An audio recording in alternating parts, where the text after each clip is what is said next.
విభజన హామీలు పెండింగ్ అంశాలను వీలైనంత త్వరగా పరిష్కరించాలని కేంద్ర పట్టణాభివృద్ధి శాఖ మంత్రి వెంకయ్యనాయుడు వివిధ శాఖల ఉన్నతాధికారులను కోరారు. పోలవరం పురోగతి, రైల్వే జోన్ ప్రాజెక్టుల ఏర్పాటుపై దిశానిర్దేశం చేశారు. వెంకయ్య చొరవపై తెలుగుదేశం ఎంపీలు హర్షం వ్యక్తం చేశారు.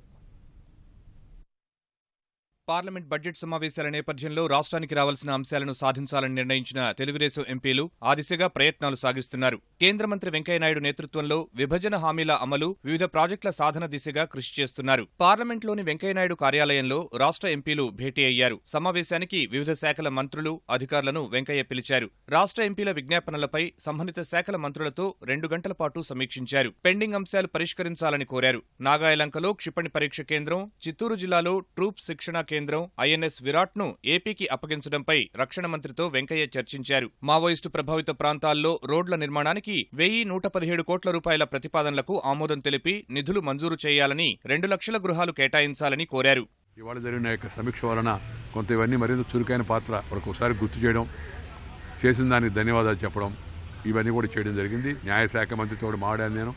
ఈ యొక్క విభజన చట్టంలో పేర్కొన్న నియోజకవర్గాల పునర్విభజన గురించి ఆయన వైపు నుంచి కూడా అడ్డంకి లేకుండా, ఆ తర్వాత అలాగే పోలవరం ప్రాజెక్టు నిర్వాసితుల విషయం కూడా ఉమాభారతి గారితో మాట్లాడడం జరిగింది. దానికి సంబంధించి రాష్ట్ర ప్రభుత్వం నుంచి ప్రతిపాదనలు వచ్చాయి, అవి ఏ స్థాయిలో పరిశీలన ఉన్నాయి, ఈ విషయాలన్నీ కూడా మొత్తం 14 మంత్రిత్వ శాఖలు మంత్రులతో వివిధ స్థాయిలో ఉన్న ప్రతిపాదనల గురించి, మంజూరైన వాటి యొక్క అమలు గురించి మాట్లాడడం జరిగింది.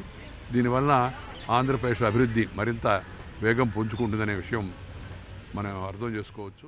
గుంటూరు, ప్రకాశం జిల్లాల్లో మెగా చేనేత క్లస్టర్లు, సమగ్ర జౌళి పార్కులు, నిఫ్ట్ ఏర్పాటు, ఏపీ జెన్కోకు బొగ్గు గనుల కేటాయింపు, గ్రామీణ విద్యుదీకరణ కార్పొరేషన్ ప్రాంతీయ కార్యాలయం, పూడిమడకలో ఎన్టీపీసీ ఏర్పాటు, నిధుల కేటాయింపుపై సమీక్షించారు. ఔషధ నియంత్రణ శిక్షణా కేంద్రం, నెల్లూరు, కర్నూలులో క్యాన్సర్ చికిత్సా కేంద్రాలు, ఎయిమ్స్ పురోగతి, ఇండో యూకే ఆరోగ్య సంస్థ ఏర్పాటుపై చర్చించారు. మొదటి నుంచి చెప్తున్నాను, ఆంధ్రప్రదేశ్ కేంద్రానికి ప్రత్యేకము. ఎందుకంటే రాష్ట్ర విభజన సందర్భంగా ఆంధ్రప్రదేశ్ కొంత అన్యాయం జరిగింది.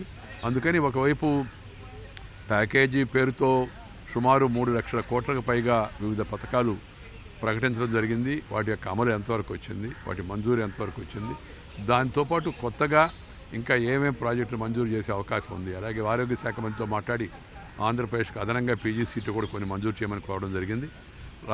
అక్కడే కేంద్ర ఆరోగ్య మంత్రిని, రాష్ట్ర ఆరోగ్య మంత్రితో నేను టెలిఫోన్లో మాట్లాడించి అక్కడి సమాచారం తెలుసుకొని మంగళవారం కానీ బుధవారం కానీ రమ్మని చెప్పి కేంద్ర మంత్రి గారు చెప్పారు. వస్తానని రాష్ట్ర ఆరోగ్య శాఖ మంత్రి చెప్పాడు. ఈ విధంగా వీటన్ని అనుసంధానం చేసి అభివృద్ధిని మరింత వేగవంతం చేసేందుకు, పథకాల యొక్క అమలును శీఘ్రతరం చేసేందుకు ఇవాళ చర్చ జరగడం జరిగింది. దీనివలన అభివృద్ధి మరింత వేగం పుంజుకుంటుందని నేను భావిస్తున్నాను. విశాఖలో ఎంఎస్ఎంఈ సాంకేతిక కేంద్రం ఏర్పాటుపై చర్చించారు. పెండింగ్ అంశాలను త్వరితగతిన పరిష్కరించాలని సూచించారు.